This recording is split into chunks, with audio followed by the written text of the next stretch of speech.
প্রিয় শিক্ষার্থী বন্ধুরা, সন্ধি বিচ্ছেদ করার আমরা নিনজা টেকনিক শিখে নেব। সেটা কি হলো, যদি সন্ধি বিচ্ছেদে একার থাকে, দেখো একার থাকে, তাহলে কি হবে? একারের পরিবর্তে হ্রস্বইকার হবে অথবা দীর্ঘইকার হবে। এখন স্যার কোনটায় হ্রস্বইকার হবে আর কোনটায় দীর্ঘইকার হবে তাও তাও তোমাদের শিখিয়ে দিচ্ছি। দেখো, প্রথমে এটা মনে রাখো যে একার থাকলে কি হবে? হ্রস্বইকার বা দীর্ঘইকার। এবং যদি উচ্চারণ হয় এসো, তাহলে হবে শুধু দীর্ঘইকার, আর বাকি সবসময় কি হবে?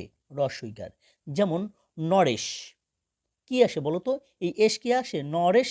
আগে লেখো নরেশ, লেখো নর, নর যোগ নরেশ। যে স্যার এস হবে, এখন দেখো এই যে নরেশ, এস যদি হয় তাহলে কি হবে? দীর্ঘই। তাহলে লেখো দীর্ঘই তালি বসো, নর যোগ ইস, নরেশ। এখন বলো তো নরেন্দ্র, যে স্যার নরেন্দ্র, নরেন্দ্র কি এস আসে বলো তো? এস আসে না, তাহলে কি হবে? এখানে নর যোগ রস্বই হবে, ইন্দ্র, নরেন্দ্র। তাহলে বলতো মহেন্দ্র কি হবে? মহেন্দ্র, মহেন্দ্র কি এস আসে বলো তো? আসে না, তাহলে কি হবে? লেখো মহ যোগ রস্বই ইন্দ্র, মহেন্দ্র।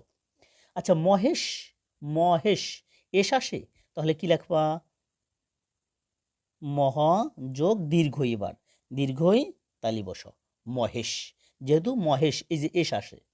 ধর্মেন্দ্র, ধর্মেন্দ্র কি এস আসে? আসে না, তাই লেখো ধর্ম, ধর্ম যোগ রস্বই দিয়া, ও রস্বই দিয়া ইন্দ্র, ধর্মেন্দ্র। দেবেশ, দেখো দেবেশ, দেবেশে দেবেশ এস আসে, দেখো এই যে এস আসে, তো এস আসলে কি হবে? লেখো দেব, দেব বা দেব যোগ এস, এই যে এসও আসে, এর জন্য হবে কি? দীর্ঘই তালি বসা, দেবেশ। আমি বিশ্বাস করি তোমরা খুব সহজেই বুঝতে পেরেছো। ধন্যবাদ।